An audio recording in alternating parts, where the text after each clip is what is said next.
যুবরাজ সিংকে পেছনে ফেলে গত বছর টি-20 সংস্করণে দ্রুততম 50 নিজের করে নিয়েছিলেন দীপেন্দ্র সিং ওইরি।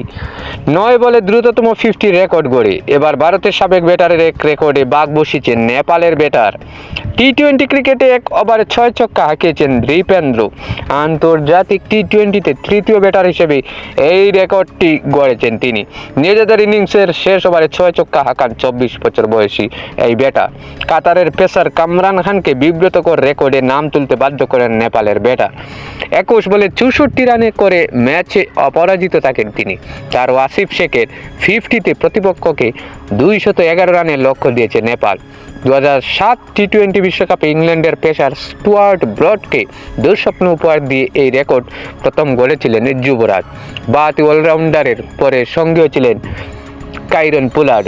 2021 সালে শ্রীলঙ্কার স্পিনার অকিলা ধনঞ্জয়কে হাঁকিয়েছিলেন ওয়েস্ট ইন্ডিজের সাবেক অলরাউন্ডার।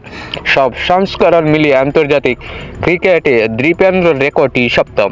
ওয়ানডেতে এই রেকর্ড গড়েছেন দক্ষিণ আফ্রিকার কিংবদন্তি ব্যাটার হার্শেল গিবস এবং মার্কিন যুক্তরাষ্ট্রের জসকরন।